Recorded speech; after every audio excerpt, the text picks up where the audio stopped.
like a pastor with the Redeemed Church. The current president of Nigeria, his wife is a Redeemed pastor. The current EFCC chairman of Nigeria is a Redeemed pastor.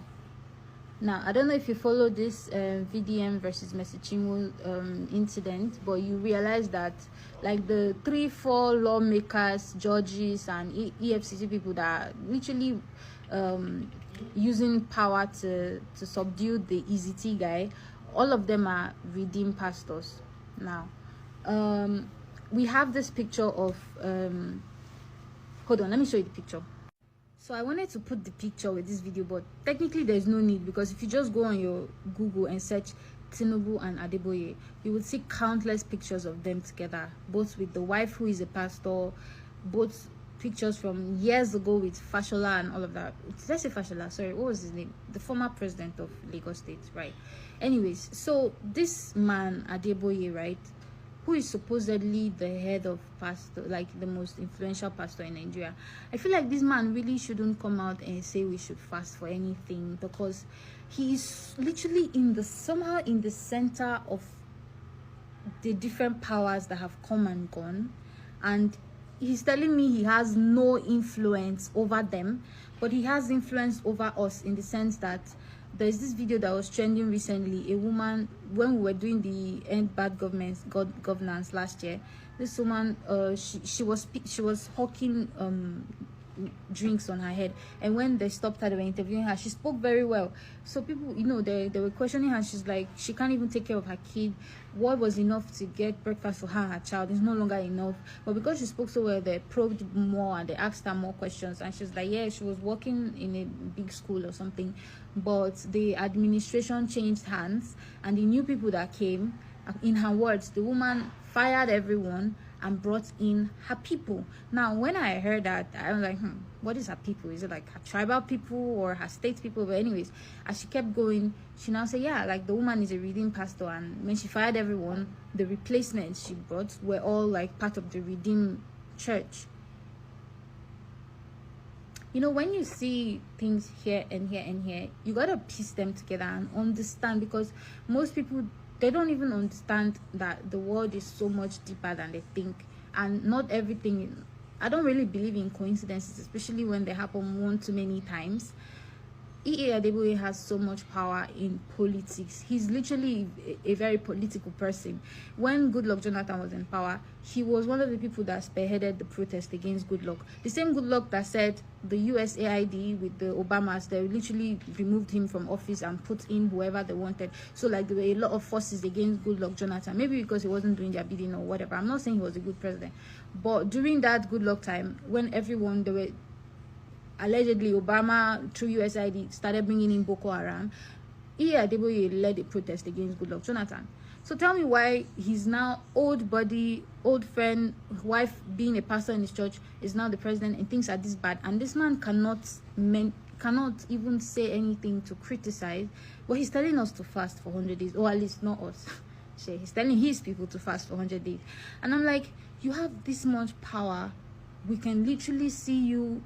Like, if there is a cabal of churches, I don't, there are 3 people I would mention, but the first person would be this Adeboye guy. And I'm like, I see you having this much power. Like, I don't think there's any presidency that has come and gone that either they're your friends or they're pastors in your church. And remember, if you know how this whole church thing works, at the end of the day, it's the man at the top that is the god of the establishment. I'm sorry, Adeboye is over here, then all the rest pastors are under. So there is nothing except you want to. I mean, let's be honest. If you open the business now, no matter how big that business grows, you should know some of the things going on in your business. At the end of the day, you're the overall head, right? So I feel like this man knows and has control and power of so much to just be a bystander, to just act like he doesn't. Do you get, like, he always try to exclude himself and try to be neutral, when if you really look at his moves and the little things here, Redeemed pastors.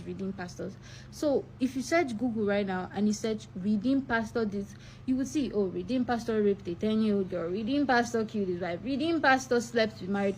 So the reason for that is because Redeem is like what do they call it? You know how Mr. Biggs, there's Mr. Biggs here, Mr. Biggs here, so it's called like a franchise.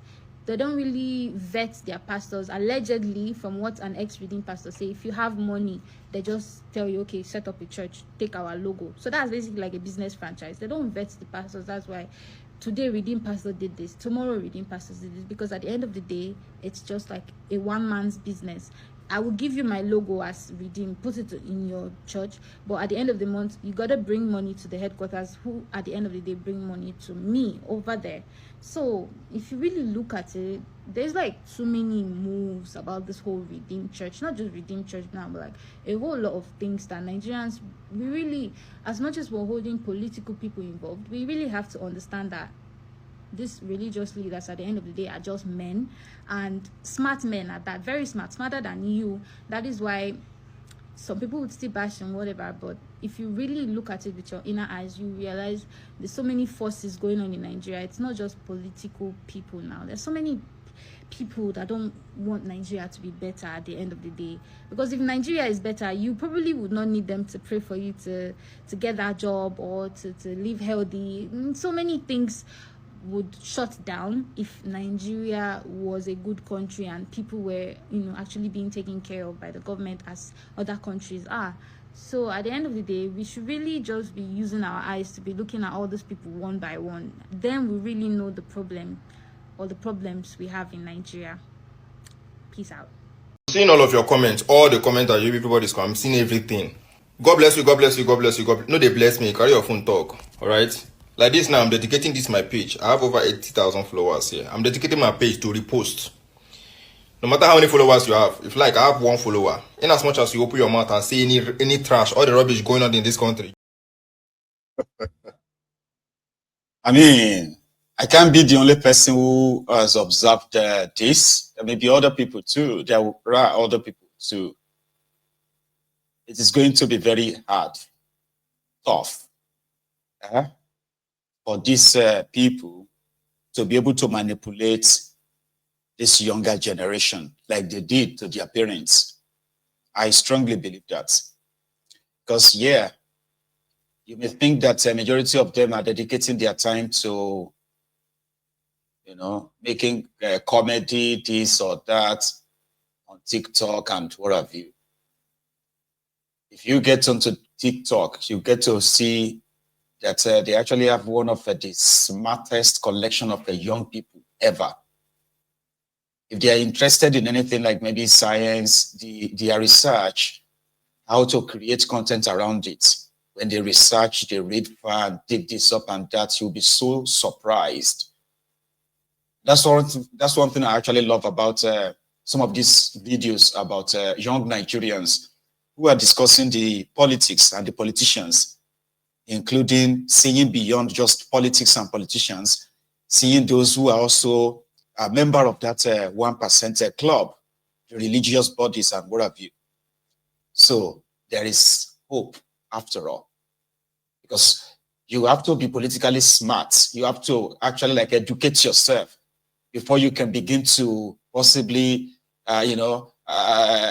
process the information you've managed to dig out or dig up politically.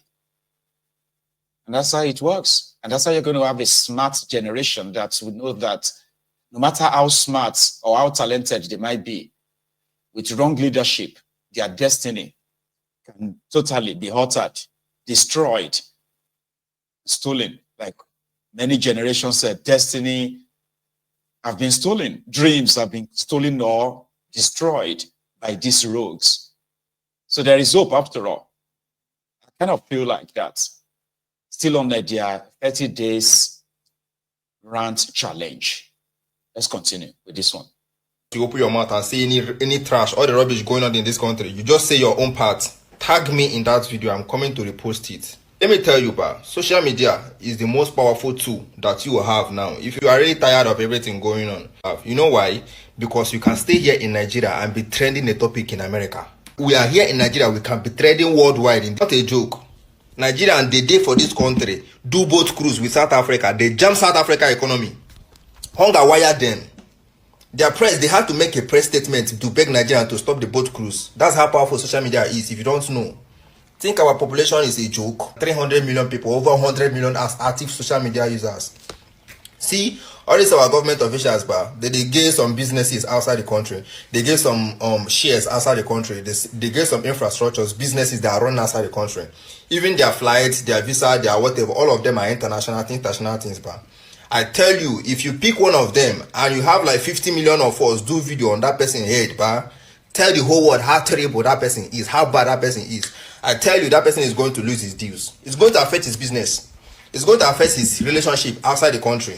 If he even go one country, they go deny him visa. You don't know. Okay, if you don't know how powerful your social media, everything where they talk for social media is, why do you think that this government, they're paying a huge amount of money to bloggers just to shut you up? Just so that they will not post you again. They're paying a lot of money. If you think that, okay, your videos, nobody they see your videos. Who tell you say nobody they see your videos? If you want to know whether they see your videos, open your mouth now, talk anywhere where I see Tinubu, I go kill him. Talk him. If you talk him, tomorrow morning, they won't carry you. My page now is dedicated for repost. Active. If I tire, I go tell person may continue from where I stop. But any video where you talk about any rubbish where they go on for this country, tag me for that video, they call repost them. Hey guys, so today is my second day on the Rants challenge, and I'm here to tell you, Mr. Tinubu, President of Federal Republic of Nigeria, that your whole administration is a terrible administration. And in this video, I will be addressing the Minister of Education and the Commissioner of Education for Delta State. Your administration are terrible. They are the worst administration ever. You people should be ashamed of yourself for occupying such office. As a Minister of Education, you are supposed to look after anything concerning education in Nigeria. As a minister, what are you doing? You are doing nothing. You are doing nothing. I can remember in 2017, I paid 16,500 naira to write my WAEC. It's the same WAEC that students are paying 120,000 naira for in 2025. 120,000 naira for WAEC. 120,000 naira. I wrote WAEC with 16.5, 2017. Now, if you just go to the streets, you will see a lot of students that are not going to write this 2025 WAEC. Why? Because there's no money. They did not register. They don't have money to register. Go to the market, you will see students that are supposed to be in school. They are hawking pure water. They are selling things. Minister of Education, I'm talking to you. Go to the market. You will see students that are supposed to be in school. They are hawking. Why? Why? Because your administration is a failed administration. In 2017, I bought 80 leaves. 80 leaves for 120, 150. Now 80 leaves is 600 naira, 700 naira is some places 80 leaves. Okay, let's talk about the private schools. Before, a parent can use 30,000 naira to register 2 years old. 2 years old, yeah, 2 years old in school. Now, if you want to register your 2 years old, you are going to owe nothing less than 150. And that is not even a standard school, though. It's not a standard private school, though. Let's not even go there. Just normal, casual private schools around. You are going to owe nothing less than 120 for a 2 years old, 1 year old. And you are saying your administration is not a failed administration. Minister of Commissioner and Minister of Education, your administration are failed administration, and you people are supposed to be ashamed of yourself. I can remember in 2018 when I was going to Benin to write my post-TME, I paid 600 naira from Warri to Benin. 600 naira. Now, if you want to go to Benin, you spend nothing less than 5,000 naira to go to Benin here. From Warri to Benin, you pay nothing less than 5,000 naira. Minister of Transportation, what are you doing? What is your job? What is your job? Mr. President, your whole administration is terrible. A terrible administration. The worst thing that have ever happened to Nigeria is you, Mr. Tinubu. So I made a video yesterday talking about how Pastor Adeboye is still involved in Nigerian politics to act like a bystander and ask his members to fast and pray for the country to be better. And the video made me realize two things. First, a lot of people are actually awakening spiritually when we're talking about how African pastors, especially Nigerian pastors, are one of the biggest problems we have in this country. And the second thing I realized is a lot of people don't even understand what that statement means, and so you could see them in the comment section trying to buttress their own points, right? So I just want to make this known and try to explain myself. I like you. She had to come back to make a rejoinder video again. You are hearing them. They said that these ones have coconut head, or maybe they are called the Sorosoke 2 generation. I'll let them finish because of our time. Please, me darling. Right. So I just want to make this known and try to explain myself further, because when I made the video yesterday, I was a bit scared. But seeing that this 30 days rant challenge is actually a thing and people are actually supporting people speaking out, I feel like we should address this better. Now, a few years ago, Pastor Adeboye made a statement on his altar. He said, before the church ends, he needs somebody to donate 1 billion naira. The grace of God can give 1 billion naira. And in the power of God, it's only 1 billion. Such people should please see my secretary in the office tonight for a very special announcement.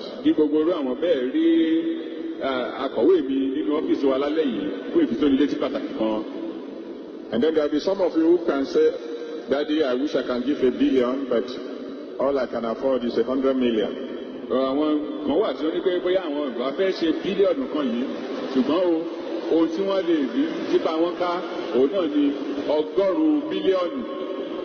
Such people should also see my secretary after the program tonight. This was at least 5 years ago. He wants somebody to donate 1 billion naira before the church ends. Do you think it's you that is an everyday Sunday attendee that he was referring to? These pastors have political sons that one person or even more than one person can just offer to give that 1 billion that Sunday. Now, you as a human being and somebody with the fear of God, would you ever question this 1 billion you're giving me? Where did you get it from? 1 billion naira years ago when billion was still billions. Every politician, the politicians that you guys want us to leave the spiritual leaders and focus on the politician, every politician has a spiritual father who they go to for advice, who they go to, they bless the pastor with, little token, stolen tokens. A few years ago, Chris Oyakilomi's church had to return millions of naira to one industry like that. Why?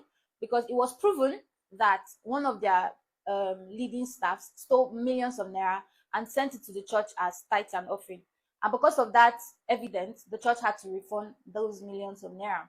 This pastor should not be excluded in what is going on in Nigeria, because not only are they politically involved, they've endorsed political leaders, literally made their members vote for political leaders of their choice. So why, if the country is bad, we should exclude them and say they have no this thing whatsoever? A lot of redeemed pastors are involved in politics. That is not a coincidence, and I would not believe you tell me that the man in charge of this redeemed church has little or no influence over these people and what they do. Because remember, he wants someone to give him 1 billion naira before the church ends. That is not a civil servant that can give that money. That is obviously either a corrupt politician or a corrupt worker who is stealing money from his office or wherever they work. You, as a Christian, ask yourself, if Jesus Christ existed in our time today, would he be making the moves some of your GOs are making? Let's be honest.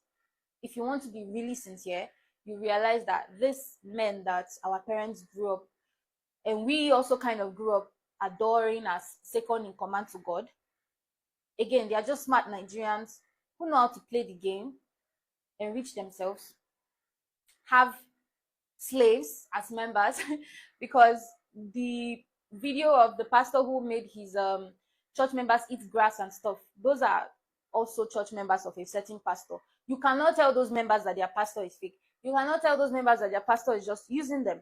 They would swear on their life that you're crazy. So because your pastor does not make you eat grass, does not mean he's not on a more diabolically manipulating role in the society.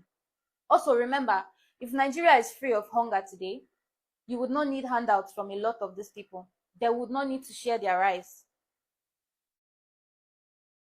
If we really want a change in Nigeria, we should hold everyone accountable because of their actions that we've seen them do. This same EA Adeboye called Tinubu Abraham. This is Tinubu's words when they were ordaining Tinubu's wife as a pastor in the Redeem. Allegedly, he said